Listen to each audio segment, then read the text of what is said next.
Hey, so if you're a David Morefield fan, in a recent video, he asked a really good question about scope creep. He actually asked multiple questions, and it was kind of the topic of a little bit longer video. And I just wanted to dive in and give a bit of my perspective, being in the industry since 2012 full time, and what it looks like. And yeah, so I'm going to dive into some of those questions that he asked, as well as answer, hopefully give some context and help somebody out.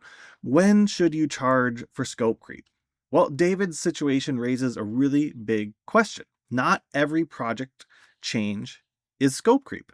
Like, if a client suddenly asks for additional interviews, more locations, extra shoot days, additional deliverables, or more revisions, most people would agree that some of those are scope creeps. But what if the original plan just became impossible because of the weather, a venue issue, or a travel delay? Some questions like what actually qualifies as scope creep can vary person to person. And for me, I would define it typically as when the project itself is expanding, not necessarily how hard I have to work is getting harder. So, does the client have to request more for it to be scope creep? Example, let's say, hey, can we slip in another interview? Is that scope creep? If you're still there the same 10-hour day, is it scope creep? And is every increase in workload billable? Does intent matter? Is scope creep more about effort or deliverables? I mean, it really depends. Like, if you're a shoot and ship person, like a freelance director of photography or cinematographer like me or David Morefield or cranky cameraman, if we're shooting and shipping out the footage, do I really care if we did another interview as long as we're not hitting overtime? So when should you not charge for scope creep? I'm not going to speak for you, but this is kind of where David landed. It's that the weather wasn't the client's fault. The agency wasn't trying to get extra work, and everyone was just trying to solve a problem. So a couple more questions that come to mind are there situations where flexibility is more valuable than billing? And examples there is, do you want to just make the customer happy? Because sometimes that extra little bit of effort can go a long way in getting rehired. So when should you absorb those costs? Well, I think it again for me it comes down to the when does the boundaries of that box of where we agreed to on price are expanding. So how much grace should you give a client? Let's say that in that situation you are going to go into some overtime. Well, for me, I might give an extra 10, 15 minutes, half an hour even. To a long-term trusted retainer client, I may give an extra hour or 2 hours without hitting them with an extra bill, because there's a difference between helping people out in situations and being exploited. I think there's a huge difference. An example in David's video where it was helping the client out when the actual shoot day was going to be a rain day, and now you're going to turn your travel day into a travel and shoot day. Yes, technically there's overtime on the travel day, or there's the travel day becomes a shoot day with a bunch of overtime for your travel on it, right? And your shoot day you're still going to bill for because you scheduled it, right? Like, you can't not be there. How much is this client relationship worth to you? How much do you want the next job? And David basically said, I'd rather help solve the problem than argue over a line item. And that's a fascinating business question of like, is the long-term client worth more than a perfect invoice? If there's a client you want to keep long-term, what's the future lifetime value of this client rather than nickel and diming them? Now, how much revenue has flexibility generated for you? For me, I think it's generated a lot in that I try not to just, inch up those invoices unless they know certain things are going to be pushing it up, which I can talk about how invoices often expand and clients are perfectly happy spending more, but I'll get to that maybe later in the video. So have you ever made money because you didn't nickel and dime a client? I think I definitely have been able to just charge more money up front. Like, hey, you're going to pay me a little bit more, but you know that generally speaking, I'm going to include these things which might cost a little bit more money without constantly having to readjust the invoice. And have you ever lost money by being too accommodating? Well, yeah, I think so. I would say like a lot of times, example when I'm working with live events, you know, oftentimes you hit overtime.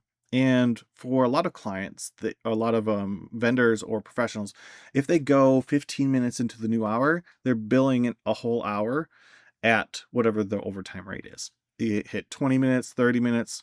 It's always they build another hour, and then there's time and a half or double time, whatever it is. But can generosity actually be a good business strategy? And generally, what I've done in the past, I don't really do it quite as much now, depending on the client.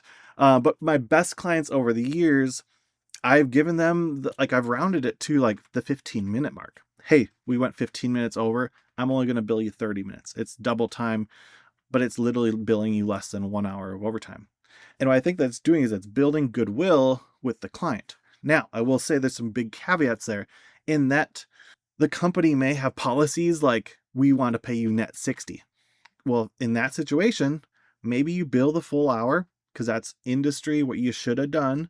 The person who's paying it is not the one who's appreciating your effort or your discount. So you bill the full hour. But other times I've absolutely regretted it.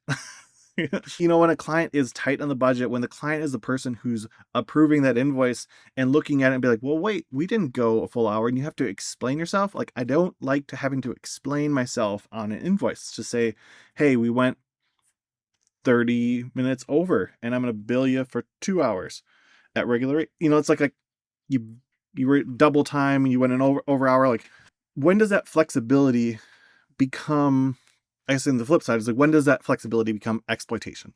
And this probably is the most important question, because David in his video didn't feel exploited. Like, if you had traveled there, you had 2 travel days and a shoot day, and your shoot day ends up being a rain day, what do? Maybe you shoot on your day you travel out, or shoot right when you arrive.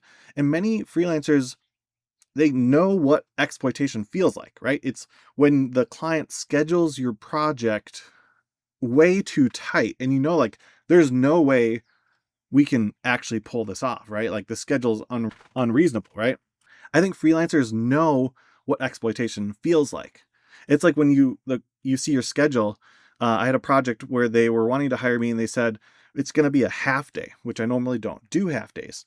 And then they said, you're just going to be a 5 hours on the nose from when you arrive to when you depart. I was like, okay. And then I get the schedule, and they're like, 45 minutes from when I arrive until we're rolling with the interview. And then I'm like, oh, that's going to be a little bit tight because I don't even know where we're going. I don't even know the location. I don't know the facilities. Do I have to go through, who knows how, like, 45 minutes? Okay. I'm not doing a large multi-light setup in 45 minutes from call time on a half day. It's just not realistic. I'm feeling exploited, right? And then beyond that, I got a text message in their scope stuff that said, we require all freelancers to get there an hour before their call time and text us with a picture showing that you're there. And I was like, whoa, now it's a 6-hour day. This isn't a half day shoot. And that's what I think feeling exploited is. And that was just like this one-time client who I've never worked with before. And so, some questions. How do you know when a client is taking advantage of you? I think there's a feeling of it. There's professionalism, there's industry norms. And how many of those one-time exceptions happen before they become a pattern? If your client always requires you to be there an hour before your shoot starts, then that's maybe you adjust your shoot schedule to where it's like, hey, normally it's a 10-hour day. For you, we do 9 hours because you always want me there an hour early, right? Like, what are those warning signs? I think they vary depending on the client to when you know that they're abusing that flexibility. If they know that, like, hey, I know we're supposed to wrap here, but that's okay. You'll be okay with it. You're not going to bill us for overtime, right? If that becomes a pattern, ooh, it doesn't feel good, right? What does your gut feel like? And when does being easy to work with become being a pushover? And are you helping solve a problem or teaching the client that you're just going to be working for free? Because I feel like there's a huge difference. There's a difference between, can you help us out? The weather ruined our plan. And can you just throw in one more thing for the 10th time? So should travel days become work days and trigger extra fees? Well, this is a practical question at the center of David's story. Travel days are often priced differently than production days. But what happens when the plan changes? Like, if you shoot on a travel day, it's now a shoot day, right? Generally speaking, a lot of people will charge full rate, the day rate for your travel days, but they don't necessarily charge like a kit fee on those days. So it is a discounted rate, gear's not covered, but other times people are wanting to do 60 or 70% of their day rate. So they're taking no kit fee and then they're diminishing the day rate even more, and this is all they're going to be getting paid. So now if they're being asked to actually go do all the filming and do shooting on what should have been this rate, but they didn't get the kit fee and they took a discount, like that's where it becomes, is this fair or not? And so should your pricing be based on the hours worked? For instance, on a travel day, you know, you you started out here and you spent this much flying and getting to the airport, and then you spent this much, doing filming at the end of the day. Should the entire day be considered working? Or the value that they got, which is the interview? Like, how are you, maybe the value that they got as a customer was the fact that they didn't have to like have you fly out again and do another shoot. And that's the value that you delivered by being flexible and be willing to film for that 1 hour and like make it happen. So should contracts define this at a time? I don't know. I think on a production company level, example, I have a production company and I have me as a freelance DP cinematographer based out of Minneapolis, St. Paul area, and I work nationwide, right?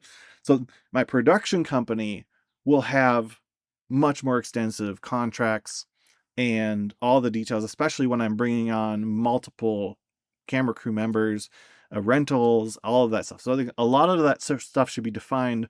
What happens with weather, right? As a freelancer, I don't know. So the bigger question I find most interesting about David's story isn't really about charging more money. It's about two different things. It's about, are you running a legal contract business like the production company that has to have all these really strict contracts, or a relationship business where you just make things work? And where is it a combination of both? Because if you're purely contract driven, then you charge for everything, right? And I get it, because if I'm hiring freelancers and they're saying you went into overtime, they're billing me an extra hour, I need to pass it on to the client.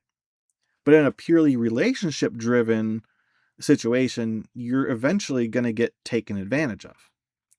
So most successful filmmakers, like, they seem to be in that middle ground where they protect themselves from true scope creep while still being flexible when life happens, right?